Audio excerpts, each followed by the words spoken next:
तीसरी बार नरेंद्र मोदी प्रधानमंत्री पद की शपथ लेंगे, लेकिन इस बार सरकार चलाने के लिए एनडीए के सहयोगियों की जरूरत है। वैसे बहुमत के बावजूद 10 साल तक अपने सहयोगियों को साथ लेकर चलने वाले पीएम नरेंद्र मोदी क्या इस बार झुककर काम करेंगे? ये सवाल आजकल सभी के जहन में कौंध रहे हैं, लेकिन कई ऐसी वजह हैं जिनसे साफ लगता है कि पीएम मोदी न तो झुके हैं और ना ही झुकेंगे, भले ही गठबंधन कितना भी प्रेशर पॉलिटिक्स बनाने की कोशिश करे। एक रिपोर्ट।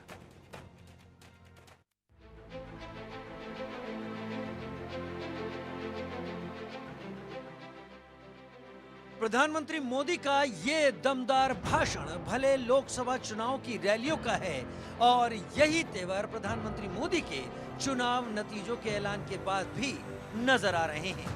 बंद कमरों में चल रही मीटिंग के दौर पर बाहर चाहे जितनी अटकलें लगती रहें, लेकिन पीएम मोदी किसी प्रेशर पॉलिटिक्स के आगे झुकने वाले नहीं हैं, क्योंकि चौतरफा घेराबंदी के बीच भी मोदी की अगुवाई में जनता ने बीजेपी और एनडीए गठबंधन को तीसरी बार सरकार बनाने का जनादेश दिया है। बीते 10 वर्षों में आपने देखा है, हमने मेडिकल कॉलेज की संख्या 2 गुनी की है, एम्स की संख्या 3 गुनी की है, स्वरोजगार और स्टार्टअप में ऐतिहासिक बढ़ोतरी हुई है। हमने भारत को दुनिया का दूसरा सबसे बड़ा मोबाइल मैन्युफैक्चर बनाया है। अब इलेक्ट्रॉनिक्स, सेमीकंडक्टर और ऐसे नए सेक्टर्स में और तेजी से काम किया जाएगा। प्रधानमंत्री मोदी को झुकाने की कोशिश आज से नहीं, तब से होती रही है जब वो गुजरात के सीएम रहे, लेकिन हर संकट से उबरने के दमखम का नाम ही नरेंद्र दामोदर दास मोदी है। 2014 में बीजेपी ने बड़ी जीत दर्ज की, पीएम मोदी की ताजपोशी हुई। 2019 में उन्होंने दूसरी बार एक और बड़ी जीत दर्ज की, और 10 साल बाद भी कोई नेता अपने काम गिनाने का दम रखता है, उसके बूते वोट बटोरने की ताकत रखता है, अपनी योजनाओं के बूते जीत हासिल करने वाला हौसला रखता है, तो वो भला किसी के आगे क्यों झुकेगा? राष्ट्र प्रथम की इसी भावना की वजह से जम्मू कश्मीर से 370 हटी, जीएसटी और आईबीसी जैसे रिफॉर्म हुए, बैंकिंग रिफॉर्म हुए। हमने राष्ट्रहित को हमेशा सबसे आगे रखा। आप याद करिए, कोरोना का इतना बड़ा संकट आया, हमने वही फैसला लिया जो देश हित में था, जनहित में था। तो सोचिए जनाब, क्या मोदी अब झुककर करेंगे काम? क्या इतने ताकतवर मोदी गठबंधन के सामने लाचार हो जाएंगे? जो लोग इन मुगालतों में हैं, उनके लिए 10 बड़ी वजह जान लेना जरूरी है कि मोदी न तो झुकने वाले हैं और न ही एनडीए के साथियों के पास प्रेशर पॉलिटिक्स का नैतिक अधिकार ही हासिल है। तो क्यों नहीं झुकेंगे प्रधानमंत्री मोदी? पहली बड़ी वजह, अकेले बीजेपी के पास 240 सांसद हैं, बड़े मंत्रालयों पर बीजेपी का वाजिब हक है। दूसरी बड़ी वजह, विकास और गरीबों के कल्याण की योजनाओं के लिए बड़े मंत्रालय बीजेपी अपने पास रखेगी। तीसरी बड़ी वजह, सहयोगी दलों के साथ प्रीपोल अलायंस है, जिसे मोदी ने हर पारी में निभाया है।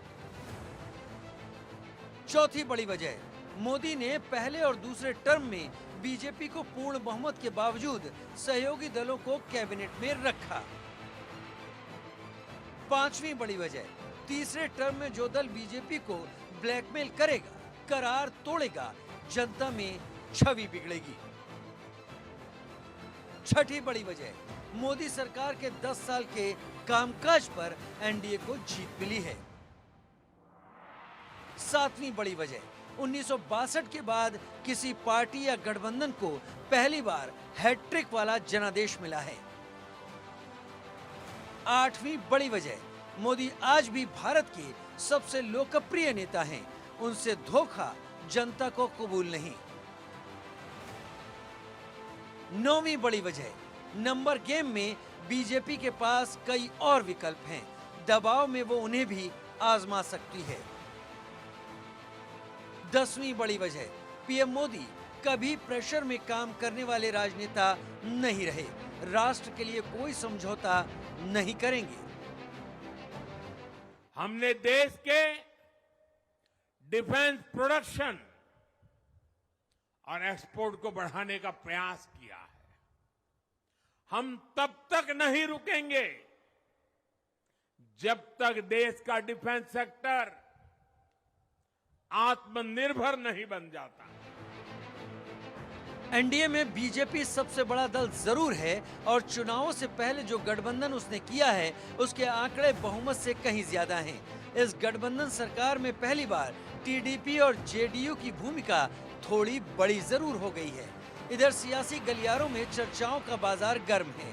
16 सीटें लाने वाली टीडीपी के मुखिया चंद्रबाबू नायडू एक बार पहले भी बीजेपी का साथ छोड़ चुके हैं, जबकि 12 सीटें लाने वाली पार्टी जेडीयू के मुखिया नीतीश कुमार का पाला बदलने का रिकॉर्ड ही रहा है। ऐसे में सवाल उठ रहा है कि पीएम मोदी ऐसे सहयोगियों के साथ मजबूती से सरकार चला पाएंगे। यहाँ कुछ अहम सवाल भी उठ रहे हैं। अहम सवाल, क्या नीतीश और नायडू के बिना बीजेपी वाकई सरकार नहीं बना पाएगी? दरअसल सूत्रों की माने तो सरकार बनाने के लिए बीजेपी प्लान बी पर भी विचार कर रही है। डीएमके, शिवसेना और अन्य निर्दलीय सांसदों पर भी निगाहें रखी हुई है। डीएमके पहले भी एनडीए के साथ रही है और अब 22 सांसद उसके जीत करके तमिलनाडु से आए हैं। तो वहीं शिवसेना, उद्धव गुट की बात करें तो उनके भी सांसद जीत करके आए हैं और उद्धव गुट पहले भी बीजेपी के साथ महाराष्ट्र में सरकार बना चुकी है, केंद्र में उनके मंत्री रह चुके हैं और इसी सीटों की बार्गेनिंग को लेकर के ही, उप मुख्यमंत्री के को लेकर के ही आपस में खींचतान हुई थी और दोनों अलग हो गए थे। तो ऐसे में कभी भी कुछ भी संभव हो सकता है, क्योंकि राजनीति में कुछ भी असंभव नहीं है। पीएम मोदी ने 10 साल तक जिस तरह से देश के विकास की गति को धार देने का काम किया, कई बड़ी योजनाओं के जरिए भारत की तस्वीर बदली। ऐसे में नायडू और नीतीश कुमार ये जोखिम कतई नहीं लेना चाहेंगे कि उन्हें एनडीए में दरार डालने वाला समझा जाए। इसलिए एनडीए के घटक दलों ने सर्वसम्मति से मोदी को नेता चुनने में कोई वक्त ही नहीं लगाया। अब कैबिनेट के चेहरे निश्चित तौर पर प्रधानमंत्री मोदी की पसंद और नापसंद से ही तय होंगे। हालांकि इंडिया गठबंधन के नेता एक मौका तलाश रहे हैं जब सेंधमारी की कवायद शुरू हो सके, इसलिए बयानों के तीर चल रहे हैं। इंडी गठबंधन के नेताओं ने सरकार को लेकर भविष्यवाणी भी शुरू कर दी है। देखिए, मैं बार बार कहता हूं, मोदी जी की सरकार नहीं बनेगी और बनी तो नहीं टिकेगी। जहां तक सरकार बनने का ना बनने का है, सरकारें बना करती हैं, सरकारें गिरा करती हैं। सरकार में बहुमत नहीं हो तो बहुत लोगों को खुश कर करके सरकार बनानी होती है। मुझे लगता है ये खुश करने की जो कदम चल रहे हैं, खुश करने के लिए जो फैसले हो रहे हैं, और सब गिनती का सवाल होता है। सरकारें जब खुश करके बनाई जाती हैं तो कोई और खुश कर देगा तो उधर चले जाते हैं लोग। एक ऐसे व्यक्ति को प्रधानमंत्री बनाया जा रहा है जो जनता द्वारा पूरी तरह रिजेक्टेड है। ये मैं मानता हूं कि एनडीए और बीजेपी का ही रिजेक्शन नहीं है। चुनाव जब हो रहा था तो वो नहीं कह रहे थे भाजपा ने ये किया या एनडीए ने किया, उनका ये मोदी ने ये किया, ये मोदी की गारंटी है, और मोदी की गारंटी और मोदी दोनों फेल कर दिए गए। तो जनता के एक रिजेक्टेड चेहरे को प्रधानमंत्री जब बनाएंगे आप, तो ज्यादा सरकार की लंबी उम्र नहीं। इंडी गठबंधन के इन दावों का क्या होगा ये तो आने वाला वक्त ही बताएगा, लेकिन एनडीए के नेता दावा कर रहे हैं कि वो नरेंद्र मोदी के साथ खड़े हैं। पूरे 5 साल सरकार चलेगी और चिराग पासवान ने तो इतना तक कह दिया कि वो कोई डिमांड भी नहीं करेंगे। कौन अब सरकार में आता है, नहीं आता है, कौन मंत्री बनता है, नहीं बनता है, ये किसी भी घटक दल की प्राथमिकताओं में नहीं है। मैं कई बार मीडिया चैनल पे सुनता हूं कि इसने ये मांग की, वो मांग की, किसी ने नहीं। कल एनडीए की बैठक में सिर्फ हम लोगों ने प्रधानमंत्री जी के नेतृत्व को पुनः स्वीकारते हुए औपचारिकता हम लोगों ने निभाई है। प्रधानमंत्री जी प्रधानमंत्री बने। चिराग पासवान अकेले हनुमान नहीं हैं जो पीएम मोदी की ताजपोशी के लिए सब कुछ कुर्बान करने के लिए तैयार हैं। सहयोगी दलों में भी मोदी के मुरीदों की तादाद बहुत बड़ी है। नीतीश को मालूम है कि यह गलती उनके लिए कितनी भारी पड़ सकती है और चंद्रबाबू नायडू भी जानते हैं कि बार बार दल बदलने वाले नेता की छवि सुधारने का इससे बड़ा मौका फिर नहीं मिलने वाला। तो फिलहाल गारंटी ले लीजिए, मोदी न झुके हैं और न ही झुकेंगे। Bureau report, India news.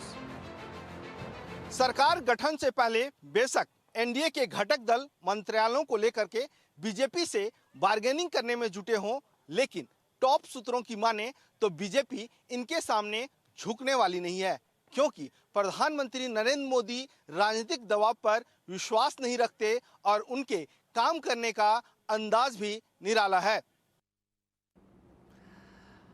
सूत्रों से मिली जानकारी के मुताबिक एनडीए की बैठक में सहयोगी दलों को भाजपा ने स्पष्ट कर दिया है कि सीसीएस वाले यानी सुरक्षा मामलों की कैबिनेट समिति के तहत आने वाले 4 मंत्रालय होम, डिफेंस, वित्त और विदेश किसी को भी नहीं दिए जाएंगे। इसके साथ ही बीजेपी सड़क एवं परिवहन मंत्रालय और रेल मंत्रालय के साथ ही लोकसभा स्पीकर का पद भी किसी को नहीं देना चाहती। इसके पीछे कारण बताया जा रहा है कि मोदी सरकार के 10 सालों के दौरान नितिन गडकरी ने इस मंत्रालय में शानदार काम किया। उन्होंने कई एक्सप्रेसवे बनाए और इसके साथ हाईवेज की स्थिति भी सुधरी। इसलिए भाजपा चाहती है कि रिपोर्ट कार्ड मजबूत करने के लिए ऐसे मंत्रालयों को अपने पास ही रखा जाए।